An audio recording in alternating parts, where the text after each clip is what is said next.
Welcome to the Glass Renew scratch removal demonstration on Neolith polished surface.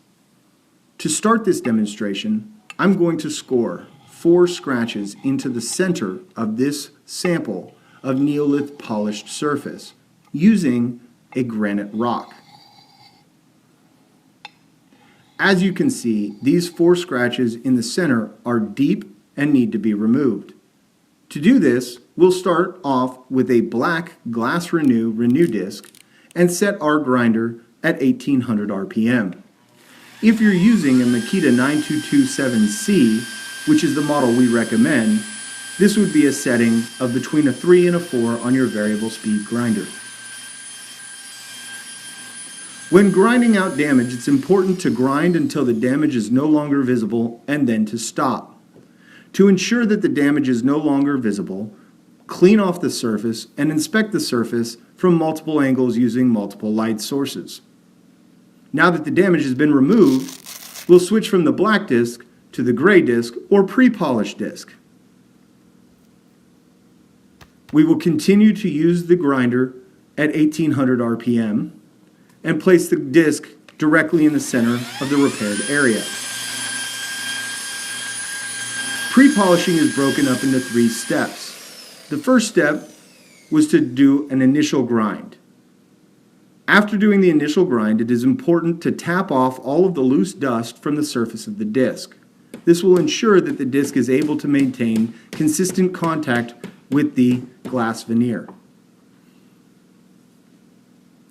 The second step in pre-polishing is to, once again, place the disc in the center of the repair area and grind evenly, left to right, top to bottom. Once you've done this, it's important to then again tap off all of the dust from the pre-polished disc, ensuring again that the disc makes consistent contact. In the final step of pre-polish, what we're going to do is build up that dust on the disc. However, this time, instead of tapping it off, we're going to increase the rotational speed of the disc up to a 5 or 2500 RPM. Going over the entire surface at this higher speed ensures that the surface will be ready to polish back to optic clarity. Now that we are done with the pre-polished disc, it is time to move on to polishing. The first step will be to mate your polishing felt to the included backing pad.